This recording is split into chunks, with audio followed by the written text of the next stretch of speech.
C'est symbolique, bien sûr, de ces traités internationaux et de le faire ici, dans le temple du mondialisme et de l'européisme, car c'est un danger majeur. Alors aujourd'hui, le TAFTA n'en parle plus, mais il y en a beaucoup d'autres qui ont pris le relais.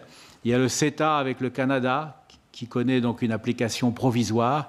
Et puis, il y en a d'autres encore plus menaçants qui s'annoncent.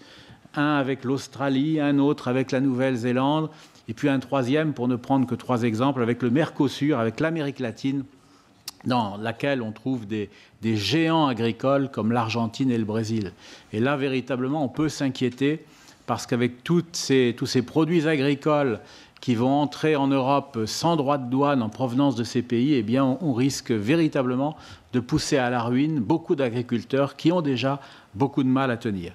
Ces traités internationaux, c'est programmer la mort de l'agriculture française, la mort de l'exploitation familiale, mais la mort en même temps de nos valeurs, de civilisation, de société. C'est la mort programmée. Nous faisons tout pour l'éviter, mais de l'identité française.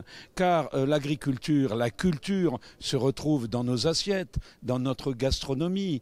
L'agriculture, c'est un mode de vie, c'est la ruralité, c'est la vie réelle des 90% du territoire français par rapport aux métropoles ou aux mégapoles. Quand on perd des paysans, eh bien, on abandonne des territoires.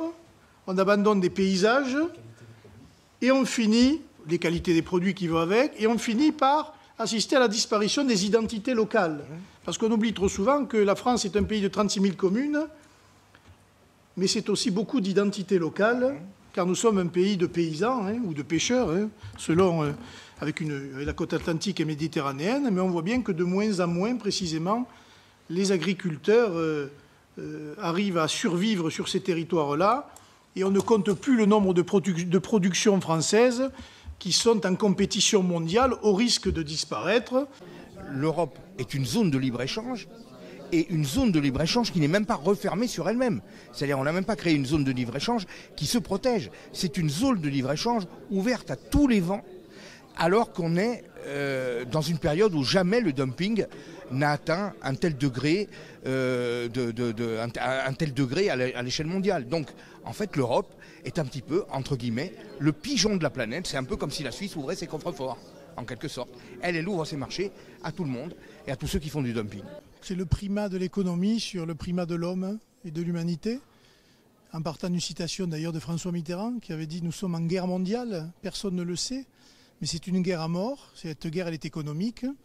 Et malheureusement, que ce soit l'Europe ou que ce soit la France, n'ont peut-être pas pris la mesure ou alors collaborent avec un système qui aujourd'hui veut détruire les frontières, veut détruire les nations, veut détruire les cultures pour faire un village planétaire, un grand village commercial où il n'y ait qu'une seule valeur, celle de la carte bleue et de la marchandisation de tout, du corps humain, des enfants, de nourriture, des entreprises, de l'éducation, de la santé, au détriment de ce qui fait les valeurs de la vie, de l'humanité, le respect de l'homme et le respect de la planète aussi. Aujourd'hui, il y a un problème de volume.